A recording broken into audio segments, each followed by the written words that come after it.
പൊട്ടിയിട്ടും കൂട്ടി കെട്ടിയ പഴയൊരു ജപമാല വീട്ടിലുണ്ടായിരുന്നു. റോസറി എന്ന വാക്കിൻ്റെ അർത്ഥം തന്നെ നമുക്കറിയാം. റോസാപ്പൂക്കൾ കൊണ്ടുള്ള മാല എന്നാണ്. പല റോസാപ്പൂക്കൾ കോർത്തിണക്കി ഒരു മാലയാക്കി മാതാവിൻ്റെ കഴുത്തിൽ, ഈശോയുടെ കഴുത്തിൽ നമ്മൾ അണിയിക്കുന്ന മാലയാണ് ജപമാല എന്നാണ് പറയുക. ഓരോ ജപമാല മണികൾ നമ്മൾ ചൊല്ലി തീർക്കുമ്പോഴും ഇങ്ങനെയാണ് ജോൺ പോൾ രണ്ടാമൻ മാർപ്പാപ്പ പറയുക.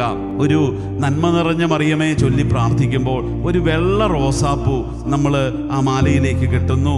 വീണ്ടും ഒരു സ്വർഗസ്വനായ പിതാവ് ചെല്ലുമ്പോൾ ഒരു ചുമന്ന റോസാപ്പൂ നമ്മൾ ആ കൊന്തയിലേക്ക് കൂട്ടിച്ചേർക്കുന്നു. അങ്ങനെ 10 വെളുത്ത പൂക്കൾ, വീണ്ടും ഒരു ചുമന്ന പൂ, വീണ്ടും 10 വെളുത്ത പൂ, വീണ്ടും ഒരു ചുവന്ന റോസാപ്പൂ.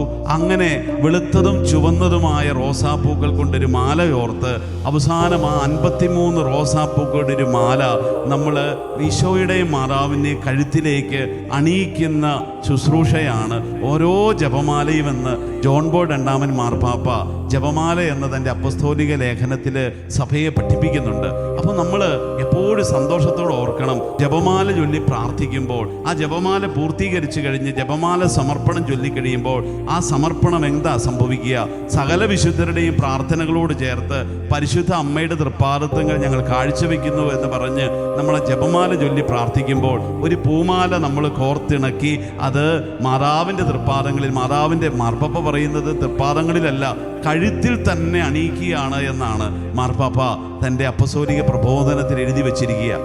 സഹനത്തിൽ ഈശോയെ പിരിയാത്തുരമ്മത്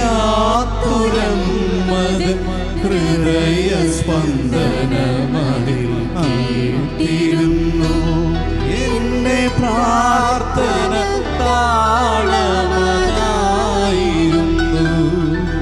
എന്നമ്മയെ ഓർക്കും